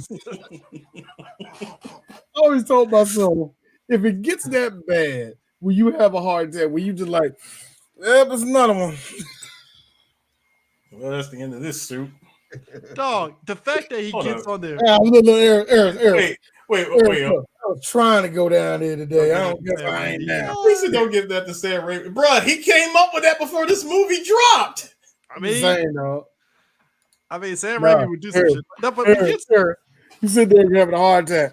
Shit, I was trying to go down to Win Dixie, trying to pick up something. I don't know. I guess I go now. Let's go. Yeah, what gets me is that when they land on the roof, he's escaping. Now, granted, about to say Samuel. What's the face has his 10 million. He already got his 10 million. Already got it wired. So he's straight. He's straight for life, right? They get to the rooftop. He's escaping. This motherfucker was like, "Fuck this shit." Goes in there, gets the missile launcher, and I like how he's all like, "Which way to?" All right, we're in. Let's go. And I'm like, God damn, dude, you really had a hard time getting that fucking missile in, didn't you? All right, we're on the button just to press it. Also, I like how the FBI are just watching this white man come out with a fucking missile with an RPG, shooting it towards buildings. Let that been one of our black asses. They would have put a bullet in my fucking leg before. Hold on, Aaron. I'm gonna keep it real. I'm the first person to shoot you. I'm gonna keep it real. I'm gonna keep it real with y'all. Don Cheadle looking over here. All right, y'all. Check out Battlefield over here trying to shoot something. All right, y'all. Back up, man. Back up, y'all. Back up, man. Back up. They would have shot my black ass in the leg, and I would have accidentally shot the shit off, and it might have hit. It might would have nicked the fucking helicopter. No, Chris, because it's a movie, because it's Joel Silver, you could have got shot in the leg, fired it off, and still hit the chopper. You're right. See, D can't even argue that. It would have been like this. Oh, hey, Chris, look, hold on. Would have woke up in the hospital. What happened? Well, son, you're a hero. I'm like, y'all motherfuckers shot me. You got the Medal of Honor. Shut up. Look at this. Well, you are a black man, so. It's not an excuse. No. Hold on, Aaron. It's not an excuse. Is it, son? You know what? Time out for a second. Here's what I knew. Even back when this movie came out, here's when I knew that Halle Berry was in on it. Did you like how she no-so getting shot in the chest and he just said, no-so that shit. All right, no, Eric, no, Chris, you're doing it wrong. See, before that, we got a scene that we will never. And if there's a lot of scenes, there's a lot of scenes in this movie that we say they can't do that again. Yes, they can. This scene they can. This nigga proceeds to put a rope around Holly's neck and then proceeds to hang this bitch. Hoist. And Holly, for a whole minute, is going. And as a black person, just real talk, this is actually a very hard grace, how sweet the sound. Wait. How did that shot of her getting hanged fly over so many people's heads? Ooh, the subtlety. I mean, just kicking her legs and everything. I'm over there like, look, I'm like. Did you know that the average survival rate of being hanged is like 2 minutes? Like very slim. It's slim. And that's if the rope don't snap your neck. Yep. Okay, you know what, D? Best line. While holding the gun, pointing at Stan. She's dying, Stanley. You gonna do something about it, Stan? You gonna do about Stanley? All right. No. These fucked up. So she's dying, Stan. Fuck up. Hey, Stan. Yo, here's me. If I was him, lift every voice and sing. Son of a bitch. That's a black queen. How dare you? No. Only you can save her, Stan.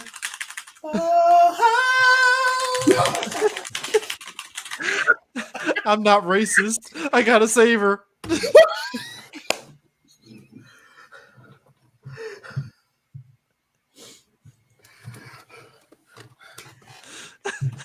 This is the greatest movie. Yeah, look, I had to. Hey, listen to me.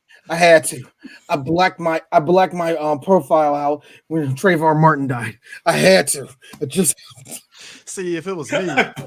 see if it was me, and he sat there was like, "All right, Stanley, you got 2 seconds. Save her." Me, go ahead and hang her. And all of a sudden he's like, "What?"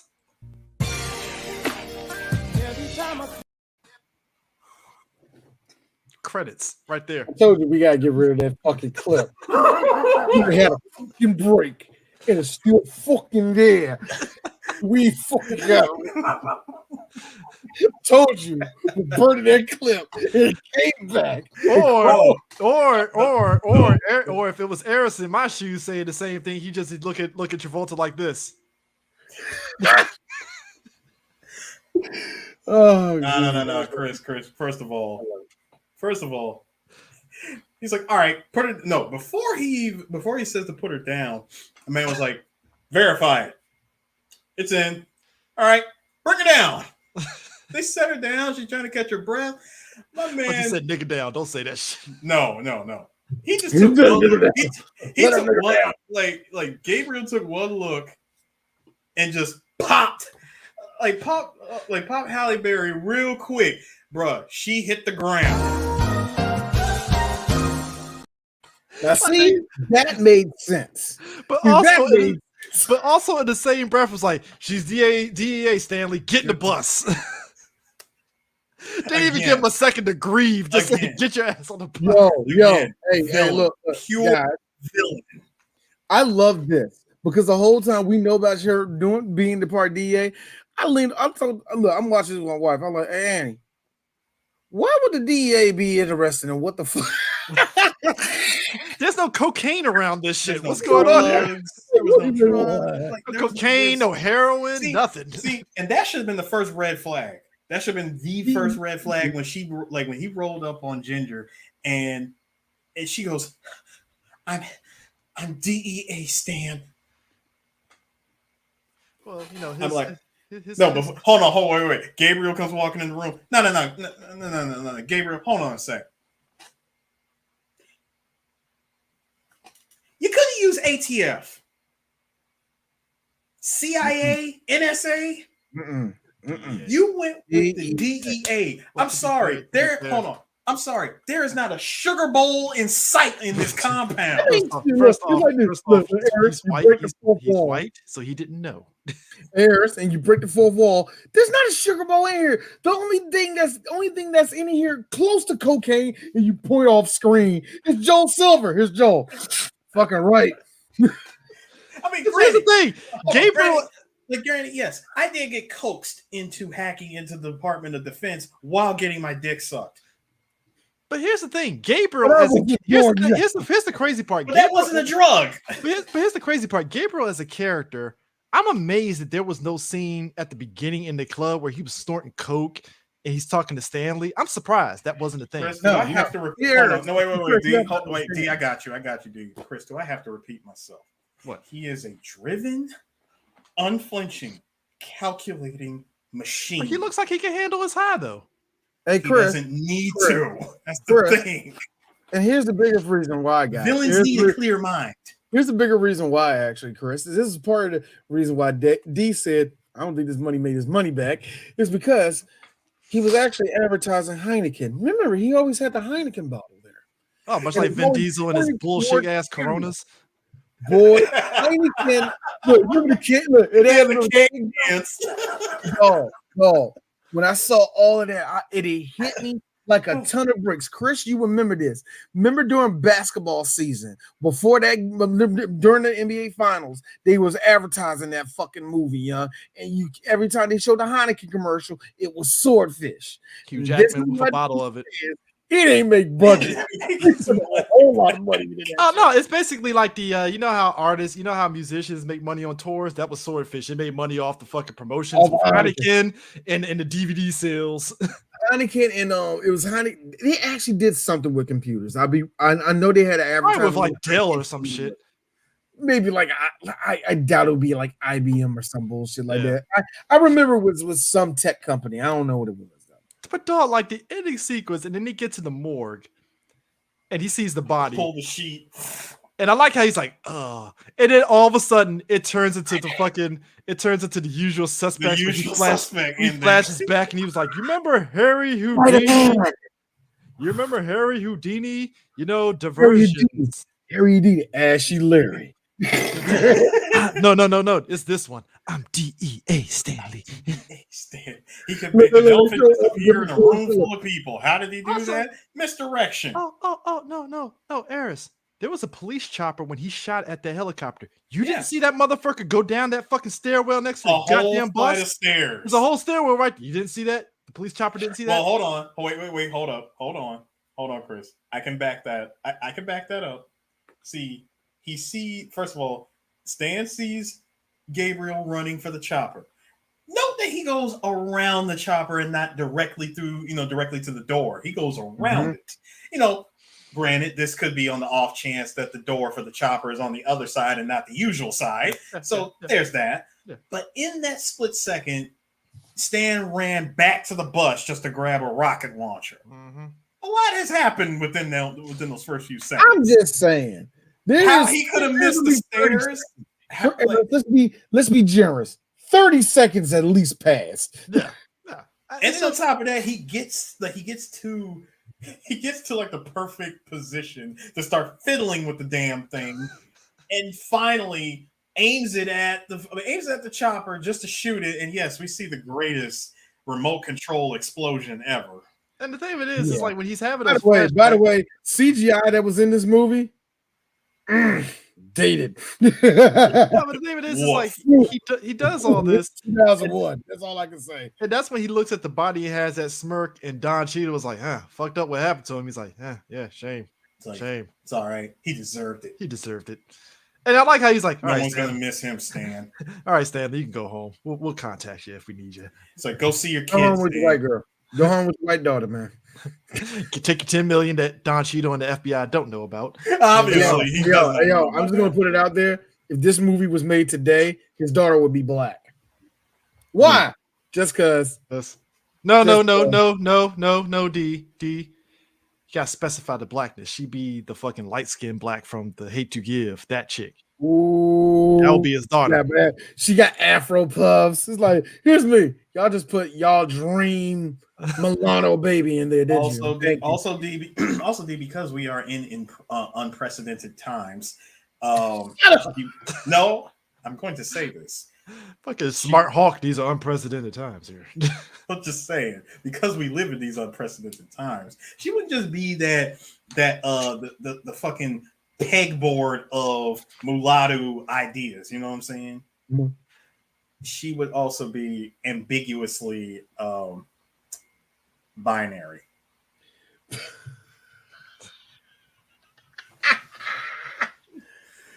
Hey, my daughter wants to be her own. No. Boy. In typical fashion, in typical fashion, like movies, it would be a press release where it's like Hugh Jackman's daughter in Swordfish was actually binary, and it's like, but there was nothing in the movie that said that. Why are you giving us an article about this? Why? Hey, Chris, and because of that because of that very thing that I pointed out, you and I would be right there at the movie theater doing this. Really, because it's like there literally would have been an article. Box ticked. It would have been the equivalent of how we saw the two women kiss at the end of Rise of Skywalker, and somehow some idiot made an article how Disney finally gave us a lesbian couple in Star Wars. I'm like, go fuck yourself, man. I was like, yo. Y'all that desperate. Y'all that desperate to see. Oh, I saw the virtue signal. I love it. Are you? I just was like, yo, this is yell that out. Meanwhile, I'm sitting back. I'm like, oh, so we got the Return of the Jedi ending. All right, cool. Again. That's fine. This is fine. What did you say, D? This movie fucking sucked.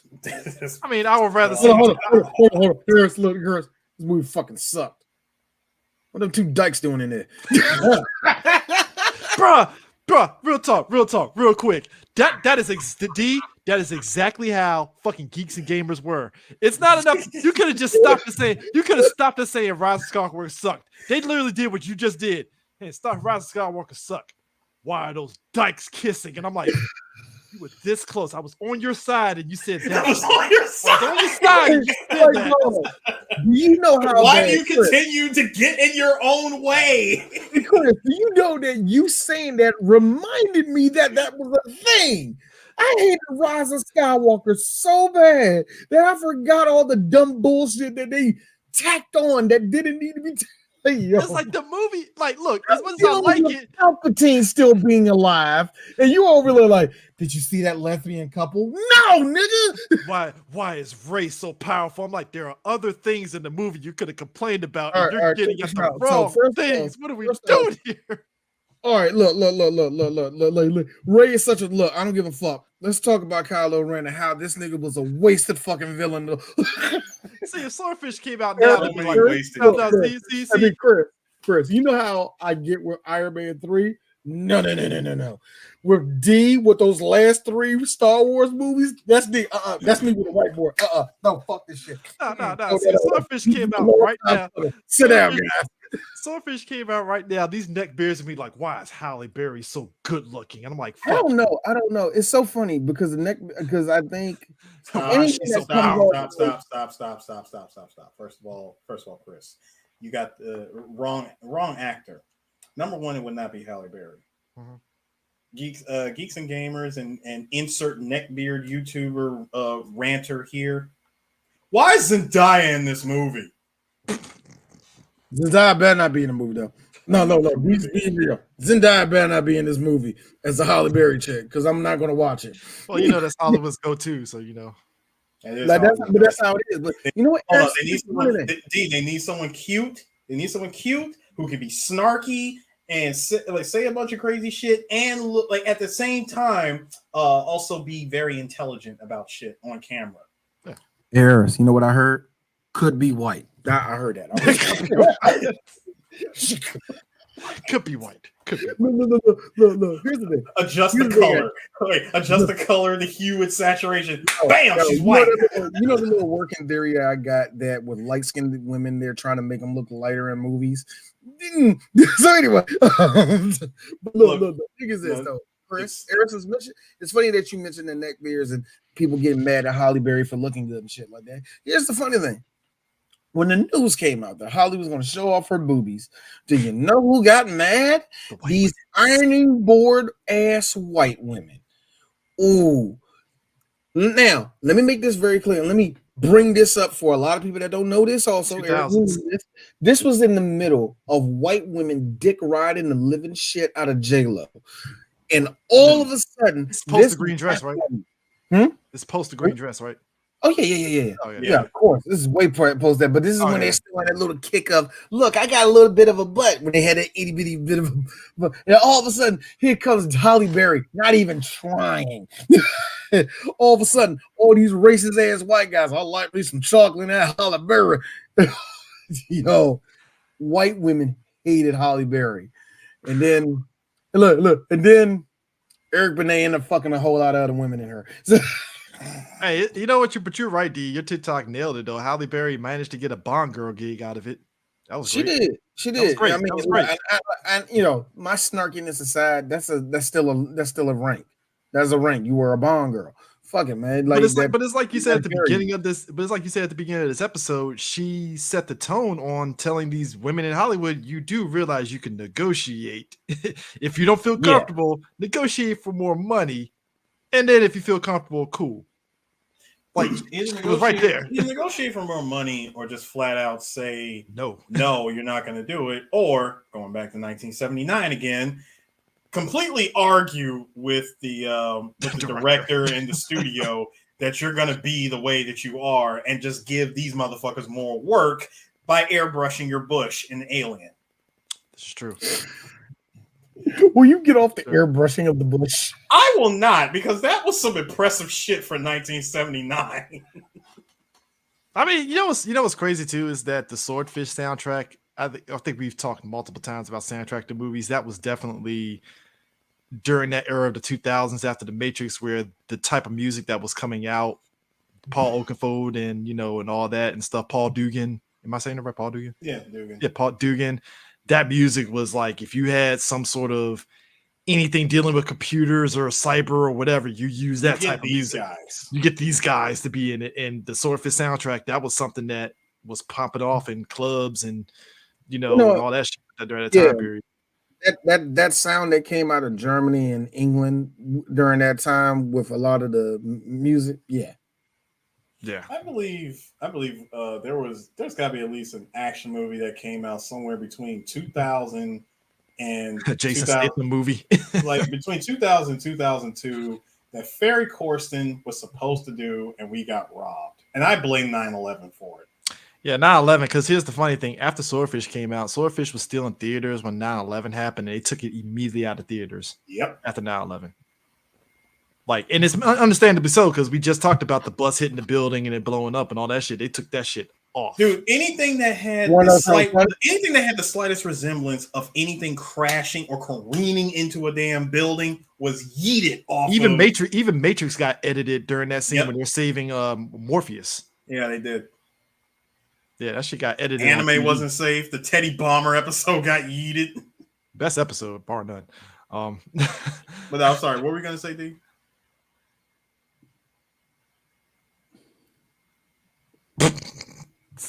He lost his train of thought. No. My internet's acting wacky, so I don't know if I'm on or not. No, you were on. You were great. You were fine.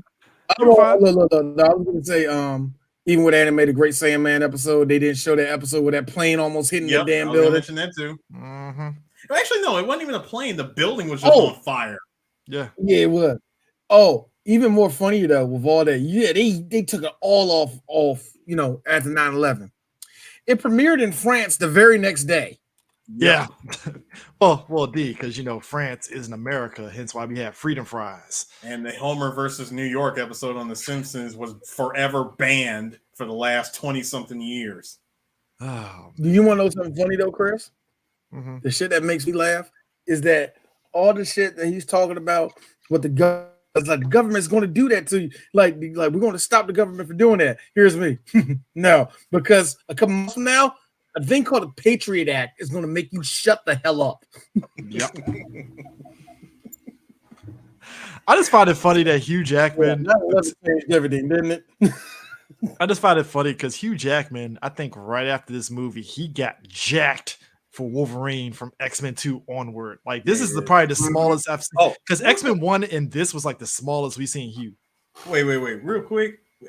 Gotta mention this before we end up forgetting.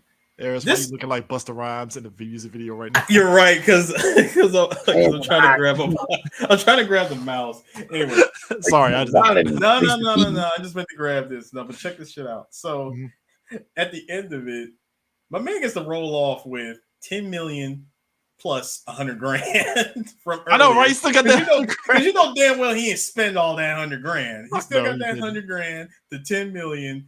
And we cut back to Halle Berry with that with the nice wig, and she meets up with she meets up with Far Cry John Travolta. Silver Fox John Travolta.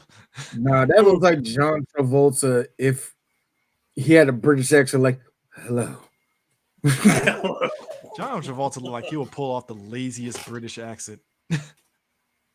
Bro, so basically this is another plot for them to take out another terrorist on a boat that the news organization the BBC is reporting it, and the boat blows up. And apparently, from what I heard, is it was supposed to be a stand-in for Osama bin Laden on the boat.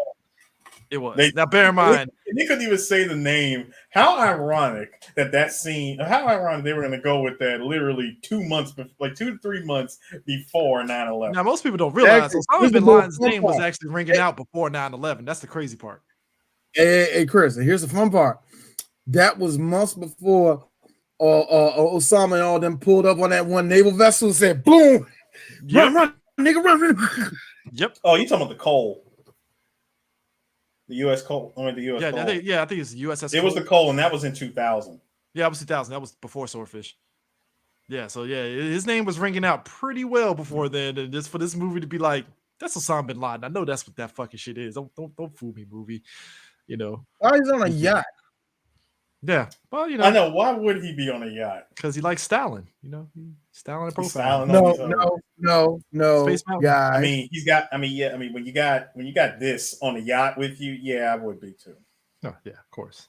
No, I meant the guy that they blew up. The person that they blew up. Now, why would he be on a yacht? It's like because before then. I mean, I got an answer for that. Very easy. Mm-hmm. He was one of the judges in the Human Traffic Olympics. So like in Taken, basically. Shit like this has to be done on a yacht. Okay, that's fair. And it wouldn't be until 2008 to 2012 when they started doing this shit in like private back rooms in a hotel somewhere. That is fair. That is underground club. Underground clubs. No, underground dance club. Hold on. Underground dance club. Above being the posh hotel. Yeah. But let's not give this movie any more ideas. I would say this. I gotta say this though. Like you kidnap all the girls. But I feel this is another one of those movies. I don't think Hollywood is they're never going to remake this movie. I don't think you should. They will. They will in their own sense because they still make hacker movies. It just. But Mr. Robot kind of killed the hacking game and actually portraying it in a good way. So it's like, can you really? I think not killed here. Okay, Chris, I'm gonna get Chris. No, not killed it. Just elevated to a point where elevated. Now you're in this kind of area where it's going to be mediocre. You know what I mean? Yeah. No, I got an idea, and this idea, and you're welcome, Hollywood, for this. Someone 20 to 30 years from now is going to make a movie about hacking the crypto market. That could be a thing. Definitely. It's going to be a thing. You make a movie about hacking the crypto market. I don't have a story for this. I'm just giving you the outline. You hack and manipulated crypto. Basically, we're going for Earth 78. What would have happened if Bitcoin never crashed?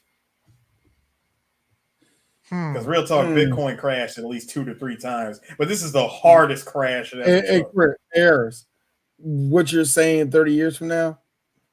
4 years from now. What are you talking about? I know, right? Those movies like 4 years from now. Somebody crashing in the keys. No, see, but the reason why I'm saying 20 years from now is because it's got to be around that time when not many people think about it.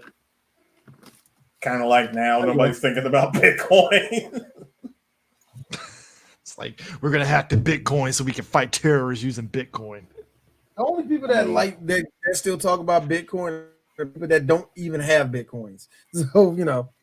Yeah. Or no, they're the ones that are still holding. They're still holding on because they got in when it was really early. So any loss is still profit. But like I said, I did see Swordfish in theaters, and it definitely was a moment in 2001 of just like, you know, you went to the theater to see movies, and it's just Swordfish was just one of those movies you went to go see because it was like, oh, Halle Berry, John Travolta, and it was just, it had, the trailer gave you the vibe of it being a very 2000s, 90s type movie, and you just went to go see it. So, you know, it's enjoyable despite how stupid it is. So again, I said it. The movie is stupid, but it's one of my favorite movies. It's one of my favorite stupid movies. Yeah, I had fun watching this movie again. It reminded me of a lot of shit that was back then. I just had fun watching it. It's one of those have fun watch once movies. You know what I mean? I get it. So what do we got next on the docket since we're back? Listen to me, y'all. Nicolas Cage, Sean Connery, and I think Ed Harris is in the movie too. Whatever. The Rock. We're finally doing a Michael Bay classic. Is it? Yeah, it's a classic. Whatever. It's a classic. Yeah, it's definitely a classic. When you have a whole video game, like D, when you have a whole video game literally emulate its entire third act from this movie, if you know, you know. I will say this. About The Rock. The Rock was incredibly big when it came out, and The Rock has also been the one of the many movies that people say, "Hey, did y'all do that movie yet?" Yeah, it's one of those movies that I had to stop myself and say, "Did we do The Rock already?" And then I'm like, "Oh no, we didn't." I got into a fight with my wife because she said, "Y'all did The Rock already. I don't know why y'all doing it again." And I had to prove to her, going up and down our Leipzig page, to show her that we never fucking did The Rock. I think we did. You know what it was? I think when we talked about Modern Warfare, we talked about Modern Warfare. We literally brought up the Rock. We spent about 15 minutes talking about The Rock. I remember that. Remember we talked about the entire podcast? Remember? No, it wasn't even short. Y'all remember those times when we talked about video game plots? Hey, look. Look. There are 2 games that are deserving of that. The Modern Warfare series, which I think was great for it, and Metal Gear. Those are the only 2 video game plot points that you could talk a podcast about easily, because it's just. Plus, we got. Hold on. Wait. Hold on. No. Shout outs to our girl that we interviewed at Comic-Con. All we gotta do is just holler at her and be like, "Hey, we about to talk Metal Gear. You want in on this?" Man. But yeah, The Rock was definitely. It's also, if you know Michael Bay, he loves himself some military, and this is a movie that's all about what the country did to the military vets. This is 2 hands going up and down. Yeah. Oh yes. Oh yes, it is. But hey, that's The Rock. But thanks for joining in. We're back in the fold. And It's The Rock. It's The Rock. It's The Rock. We back. We back to work, y'all. I get the computers. We back, y'all. Hack the planet. 50,000. Hold on, D. Did you know? You wanted me to use a 128-bit encryption. Well, I fixed that with a 512-bit encryption. You're not going to be able to crack this for years, for decades. Watch me. The password changes every 2 seconds. Hey, but guys, the password, Swordfish. Swordfish. Operation Swordfish. Oh. That's why they call it Swordfish. It wasn't even just a code name, even though that was a code name that she used in the movie, but freaking Gabriel brought it up in the beginning. It's like, you ever heard of Operation Swordfish? No. It was like, wasn't that a myth? It wasn't just a myth. It goes to the whole background. Anyways, folks, we are out. We're over with, and we will catch you guys later. Peace out.